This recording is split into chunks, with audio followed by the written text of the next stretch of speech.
नमस्ते दोस्तों। आज हम कक्षा 10 प्रवेशिका में जो संस्कृत व्याकरण है उसके सूत्रों के बारे में अध्ययन करेंगे। शुरुआत करते हैं आज की संस्कृत व्याकरण की प्रथम क्लास की कक्षा 10 की प्रवेशिका की।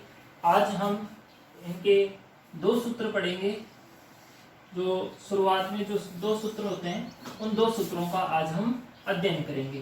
पहला सूत्र और दूसरा सूत्र, उनका अर्थ जानेंगे सूत्रों का, उनका पदच्छेद करेंगे, वो क्या काम करते हैं, क्या कार्य करते हैं वो जानेंगे, कहाँ कहाँ पर कार्य करते हैं और उनसे किस प्रकार के अपने प्रवेशिका जो 10वीं का माध्यमिक शिक्षा बोर्ड का जो परीक्षा होता है उसके अंदर किस प्रकार से उसके प्रश्न बन सकते हैं, उन सभी के ऊपर आज हम इसमें चर्चा करते हैं। तो चलिए शुरू करते हैं आज की क्लास की। पहला सूत्र, संस्कृत व्याकरण की प्रथम जो पत्र है उसके अंदर जो पहला सूत्र है वो है अर्थवद धातुर रह प्रत्यय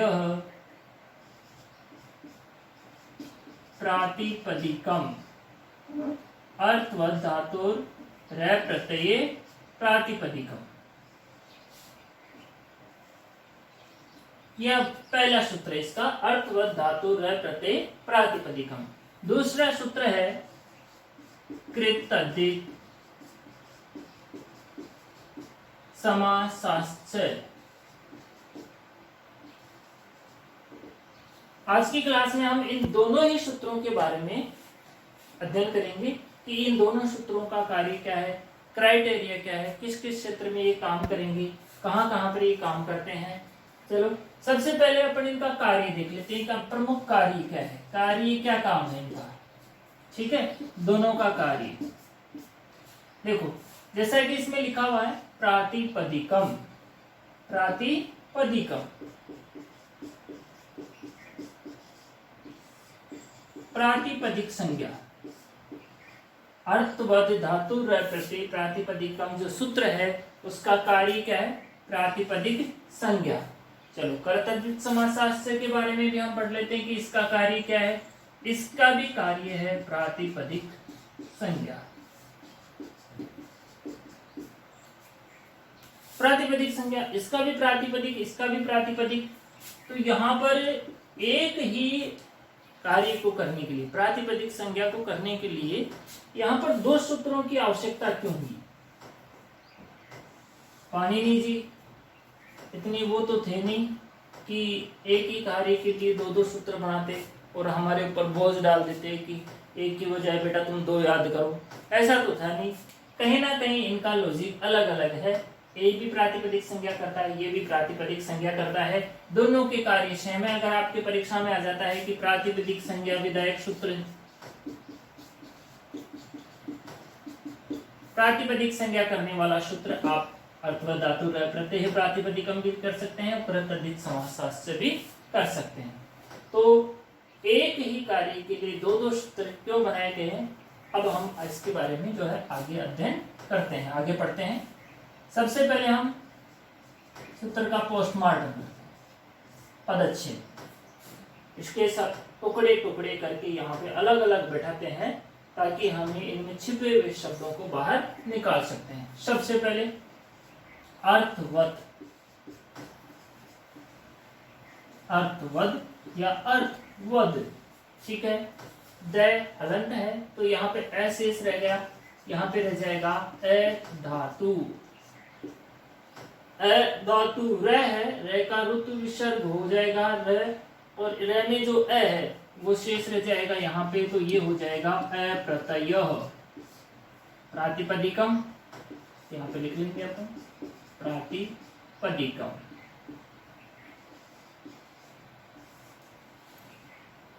अर्थवद अ धातु अ प्रत्यय प्रातिपदिकम, ये इसका पोस्टमार्टम हो चुका है। पदच्छेद अर्थवद अ धातु अ प्रत्यय प्रातिपदिकम, ठीक है। इसकी वृत्ति, सूत्र की वृत्ति एक बार हम संस्कृत में पढ़ लेते हैं। धातुम प्रत्ययम प्रत्ययांतम च वर्जयित्वा अर्थवत् शब्द स्वरूपम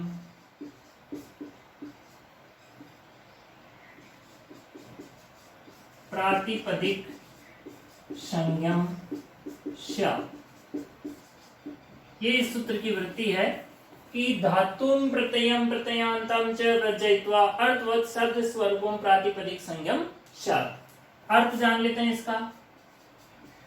इसका अर्थ क्या होता है? देखो लिखा हुआ यहाँ पे कि धातुम धातु, प्रत्ययम प्रत्यय और प्रत्यांत च यानी और, वर्जयित्वा वर्जयित्वा का मतलब हुआ छोड़कर। ठीक है, धातु प्रत्यय और प्रत्ययांत।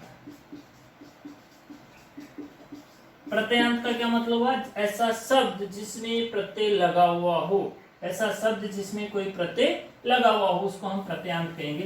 प्रत्ययांत शब्द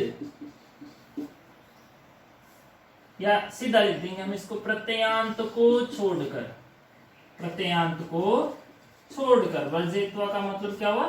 छोड़कर। अर्थवान, जिस शब्द का कोई अर्थ होता हो, अर्थवान शब्द की प्रातिपदिक संज्ञा होगी। अर्थवान शब्द की प्रातिपदिक संज्ञा होगी। ये जब हम कोई अपने परीक्षा के अंदर कोई सूत्र आता है तो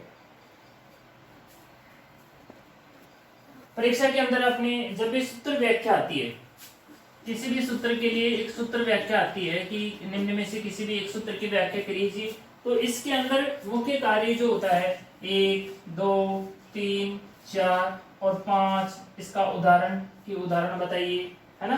तो इस तरह से 5 प्रमुख पॉइंट होते हैं जिसमें हमें सूत्र व्याख्या करनी होती है। इस तरह से अगर हम सूत्र व्याख्या करते हैं तो हमारे अवसर बनते हैं कि पूरे में से पूरे नंबर आ जाए।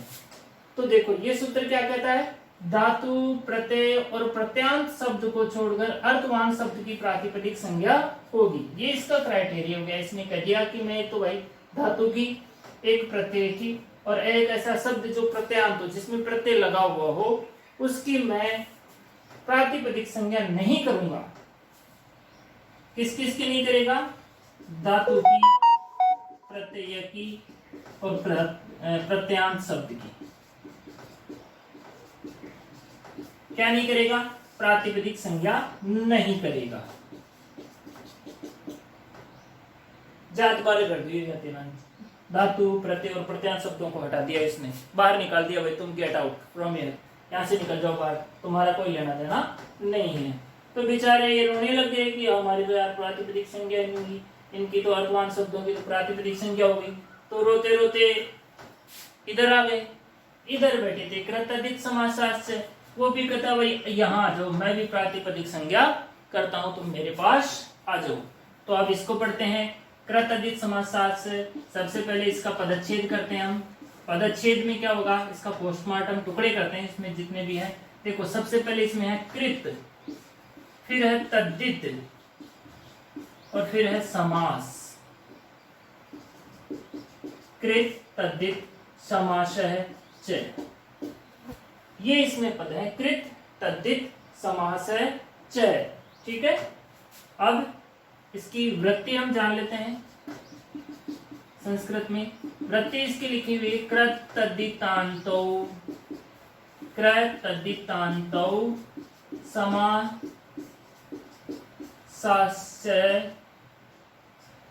तथा शु। ये इसकी वृत्ति लिखी हुई है, कृत तद्धितान्तो समासस्य तथा शु। अर्थ, इसका अर्थ कर लेते हैं। देखो कृत प्रत्यय, तद्धित प्रत्यय, कृत प्रत्यय और तद्धित प्रत्यय और समास की प्रातिपदिक संज्ञा होगी।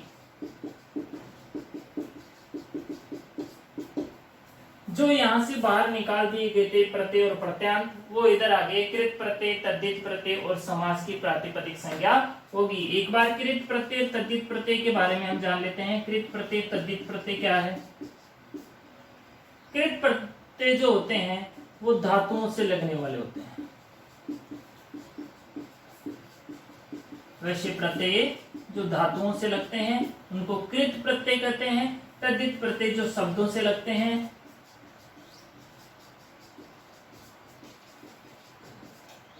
शब्दों से लगने वाले प्रत्यय जो होते हैं वो तद्धित प्रत्यय होते हैं। समास तो आप जानते ही हो।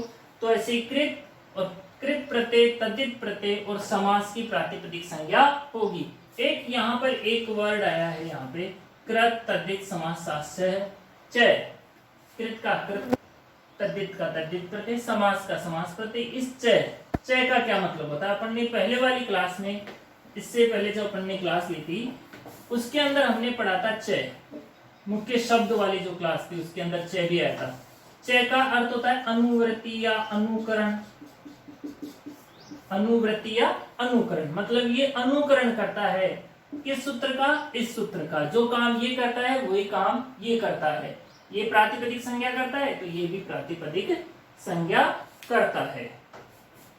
तो ये थे दो सूत्र, दोनों के अलग अलग कंडीशन है, अलग अलग एरिया है, अलग अलग शब्दों की प्रातिपदिक संज्ञा करते हैं। इसीलिए पाणिनि जी जो महोदय थे उन्होंने दो सूत्र प्रातिपदिक संज्ञा के लिए अलग अलग बनाए, क्योंकि अर्थवद धातु का प्रत्यय प्रातिपदिकम था। वो तो भाई साहब इनको नेग्लेक्ट कर चुका था कि धातु कौन प्रत्यय कौन हटाओ, इनको कौन में नहीं जानता, इनको बाहर निकालो।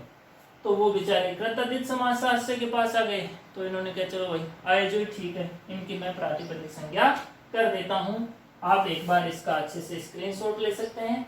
सेम ऐसे ही हम इसको उतार सकते हैं। और ये हमारे जो है जो सूत्र व्याख्या आती है उसमें भी हमें ऐसे ही करना होगा। उसका कार्य क्या होगा? पदच्छेद, वृत्ति, अर्थ और उसका उदाहरण भी हो सकता है। सूत्र प्रकार भी इसमें हम लिख सकते हैं। सूत्र प्रकार कि ये सूत्र किस प्रकार का है, संज्ञा सूत्र है या विधि सूत्र है, जो भी है हम इसमें यहाँ पे लिख सकते हैं कि संज्ञा सूत्र, जो संज्ञा करता है वो संज्ञा सूत्र है, इसलिए ये एक संज्ञा सूत्र है, ये भी संज्ञा सूत्र है। ठीक है, आज की इस क्लास में पढ़ने के लिए अपन ने समय बिताया। अर्थवद धातु प्रत्यय प्रातिपदिकम मैंने अच्छे से आपको समझाया हो। मुझे आशा है आप लोगों को अच्छे से समझ में आ गई होगी। एक स्क्रीनशॉट ले सकते हैं और समझ में आया तो सब्सक्राइब कीजिए, लाइक कीजिए और नोटिफिकेशन का जो है उसको बेल आइकन को क्लिक कीजिए। थैंक्स।